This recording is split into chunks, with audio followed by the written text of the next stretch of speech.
you're speaking to my heart. Yeah. Dave's done his research here. Yeah. It's time to sit down, keep it real, and cut the bullshit. Welcome to Table Talk. So where we're going to start is we're going to go back to, I think you said in one of the podcasts I listened to, your parents owned a laundromat. What did they own? A print shop. A print shop. So Yeah. you go across the street and you pick up Conan the Barbarian. So first off, You've done your research, man. Yeah, was that DVD or VHS? Oh, that's VHS. VHS. Oh, so we're God, going back, right? Yeah, I was And like then- 6 or 7 years old. Yeah. So you're already training with plastic weights at the time. But then after watching that, you start aspiring to want to chop people's heads off with Oh, a sword. yeah. Thulsa do? Oh, my God, man. Yes. Yeah, you're So- speaking to my heart. Yeah. Dave's done his research here. Yeah. So what? First thing he mentions when I come in here is the 20 scoops of instant coffee. So I say, let's just stop talking. We're going to pick up with that. But Yeah. we'll talk about Conan. Yeah. So Conan. Oh, so what man. about that?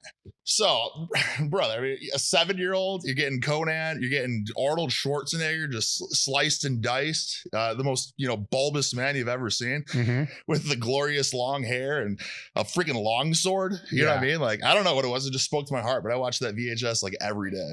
Now, did you pick up the Metallica CD at that same time? Load? Yeah. Yeah. Yeah. I did actually. Because that was that cracked me up, man, because you said that you thought it had all songs on there. Oh my God, you And it's really like done you, your research. You picked up the shittiest one to pick up at the time. Eat my bitch. Yeah. Okay, that's pretty cool. But where's Okay. like Eder Sandman or sad but true? So now you got the video to fire you up for your training, and you got the music that kind of works. Out of my way. Yeah. Out of my day. So that's where it started, right? So it starts with Conan Yep. and Load. Oh, yeah. Yeah, you can't beat that. Yes. Now, were you wrestling at that time? No, I didn't start wrestling until I was 11 or 12. And it mainly started just from like survival. My brother got into wrestling. He was 3 years older than me. So he was hitting full freaking puberty, testosterone's flowing through his veins. He's learning how to do chicken wings and cradles and stuff. And I'm like, just this pencil neck that he wants to just bully every day and stuff. So I said, well, screw it. I'm going to freaking join wrestling too. I have to defend myself. Yeah. Because I'm just this twig. You know what I mean? I was just a pencil neck. You know what I mean? Zero striations. And I was lean. You know what I mean? I always had some natural muscle tone, but. What classes did you wrestle when you were in high school? Jeez. So it's funny, when I started wrestling, I wanted to wrestle like 103. Because the first year I wrestled, I was like 95 pounds. Yeah. So I wanted to be small for some reason, because like the younger guys did better at smaller weight classes. And then I got to high school and I was 135. I was like, damn it, that's too big. Mm-hmm. And then I got up to 145 in that same year, and I tried cutting down to 135, and so I slept in garbage bags, and I had the worst performances of my life. I took last place at conference and stuff. And then the next year I went up to 152, and then the next year 171. And then I say cut weight, but I didn't really know what cutting weight was until college. So I wrestled 171 my senior year of high school. What was the cutoff for super? For heavyweight? Yeah, 285. So it was, okay, when I wrestled, it was something whack, 198 or something. Oh, really? Yeah, it's 197, then 285. All right, so 197. It's a giant, yeah. Wow, okay. Because that was one of the reasons why I pivoted more towards football, because 220, I'm like, I don't want to wrestle. Oh, for sure. With 340-pound dudes. Yeah, right? Because it's different. I was wrestling 184 in college, and it was my first 3 years I was wrestling 184. And you mentioned you're a bouncer and stuff too. So I'm a bouncer, and I'm eating you know what I mean? I'm just starving, dude. And anytime I would drink, I would black out, because I was just so emaciated. You know what I mean? They would have bacon nights at the bar. It's oh my God, calories. And so eventually, after just suffering so much and pissing maple syrup too many times, my pee was this to make weight, I just decided I was going to bump up to heavyweight. So my fourth year, I was 220 wrestling at that heavyweight weight class, is 285. So it's I was good, but if a guy was just big, I couldn't beat him. You know what I mean? It's different. I beat the national champion. I beat the Big Ten champion, but then I would lose to some, just absolute schmuck from Appalachian State or something, because he was just this corn-fed, 285-pound big guy. that was the issues I was finding out as a freshman, was it was different. Yeah. Right, because you're going from somebody you can actually move around and grab, to something that you can't even get the hell around. Oh, for sure, yeah. If you can't move, mass freaking moves mass. Yeah. If you can't, you can do whatever. You can get all these cool angles and stuff, but at the end of the day, if a guy's got 70 pounds of just dense freaking size, it's hard to beat that. How did you manage your own training during that time in college? Not good. Yeah. Well, I didn't think so. What did you do? So we had morning practice, and then we would have lift, and we would have afternoon practice. So it was a tremendous amount of work. You know what I mean? But on top of that, I was like, God, I just want to bodybuild too. So my first 3 years after doing all that, then I would go to like the gym with my roommate and do just like flies and all the BS and like stuff. 7 hours a day. Yeah. So it's just like all day, just lifting and making no gains. Yeah. And then this random guy in the gym once, this like random like Russian guy, his dad was like a Eastern European like weightlifter or something like that. So I don't know. He's in the States for some reason. He sees me at this like Globo gym, and he like asked me how much I can deadlift, and I'm like, I didn't know anything about like powerlifting, so I think I'm pretty strong. I'm like, I'd probably do like 335. And he's like, oh, that's not very good for your size. I'm like, what? So then he's like, come over to my house, and he would make me like, I don't know, like beef heart and stuff like that. And then like teach me how to deadlift and stuff.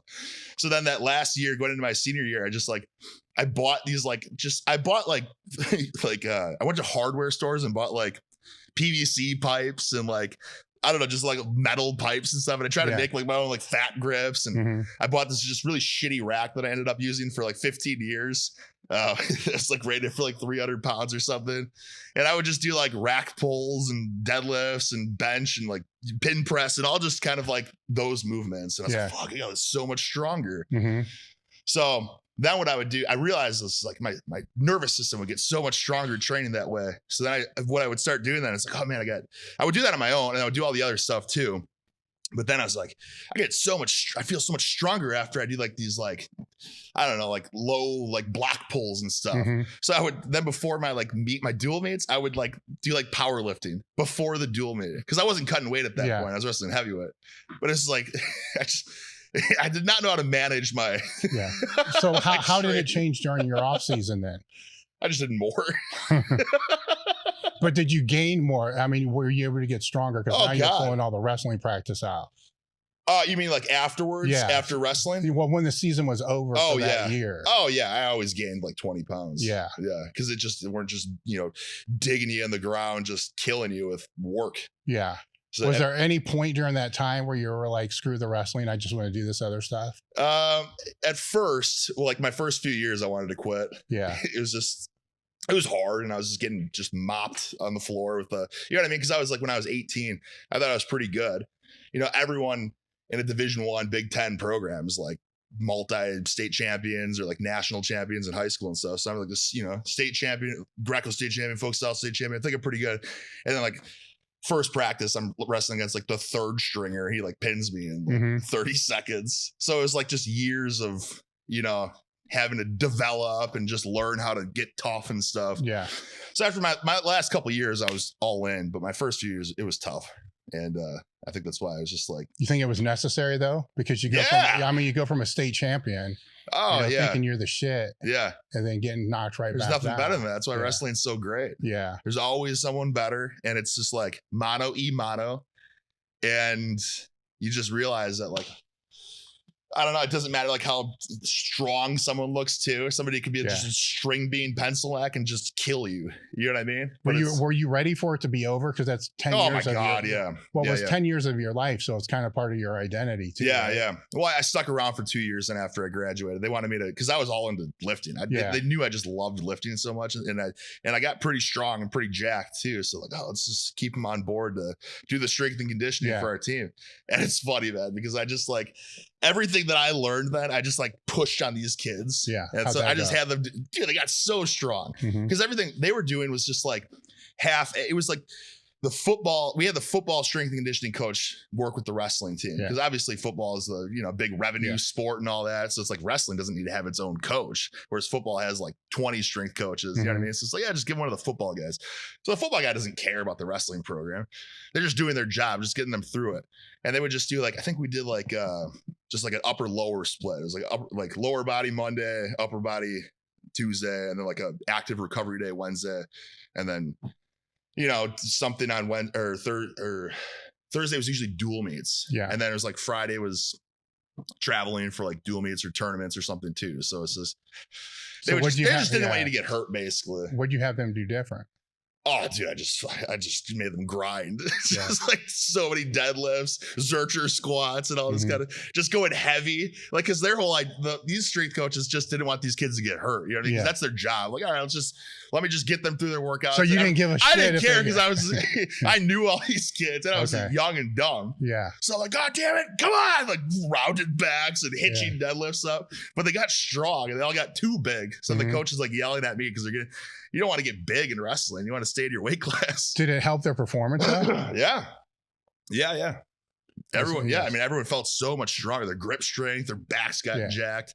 So that led to the NX Performance Center? That's my wife went to grad school in Milwaukee, so I had to move basically. Yeah. So I had to find a new job then. Yeah. So how was that being a personal trainer? That sucked. Yeah. Because I was working with these athletes, these high level Division I athletes that will do whatever you say for the most part. And even the kids that don't try are still like specimens. You know what I mean? Mm-hmm. So then I was working with high school kids and parents and stuff. And it was a totally different experience. How long did that last? Oh, less than a year. Okay. What did you do after that? Oh, after that, I was like, this sucks. I'm going to try to make some money. So then I did phone sales. And then I started becoming an alcoholic doing that. I hated it so much. Selling what? Like recruiting, like getting kids more visibility to college coaches, basically. All right. So I remember that. Yeah. Which it's not like it was like a scam per se. Some people would hear them, is this a scam? And I would have to explain to them in this hour-long phone call I would have to have. I'm like, no, we just get your information and we send it to these coaches and it'll help them get recruited. But it was just like, we had to do these talking points. The phone calls had to usually be like an hour. And I was like, screw this. I'm just going to drink a six-pack every time I do this. Because I can't live with my life. How often do they hang up on you? Oh, yeah. As soon as they kind of get the feel, they're like, oh, I see what's going on here. No, we're not interested. And I'm like, so that lasted. I can't believe this is my job. Yes. So then that turns you into an alcoholic, right? Yeah. So does that then lead to you making drunk calls? Never drunk, buzzed. Yes. To make it more manageable. Okay, to get through the day. All right. As we're going through this alcoholic phase, what happened next? I just eventually like my boss is like listening to my calls. Like, what do you even say? Because dude, I'm not a scumbag. So like, when I was talking to people and I could tell they're like, they don't have Wi-Fi or they like can't afford to pay their bills and stuff. So I would just be like, all right, well, it sounds like you're low income, so we can give you a deal on this stuff. So my boss is listening to my calls. Like, what do you mean giving them a deal? They're not even asking if they can get a deal. They might buy the full package. And I'm like, dude, this job sucks, man. Yeah. I can't do this shit anymore. Yeah. So it's just kind of, we both came to a conclusion that it wasn't the right fit for me. So then where do you go from there?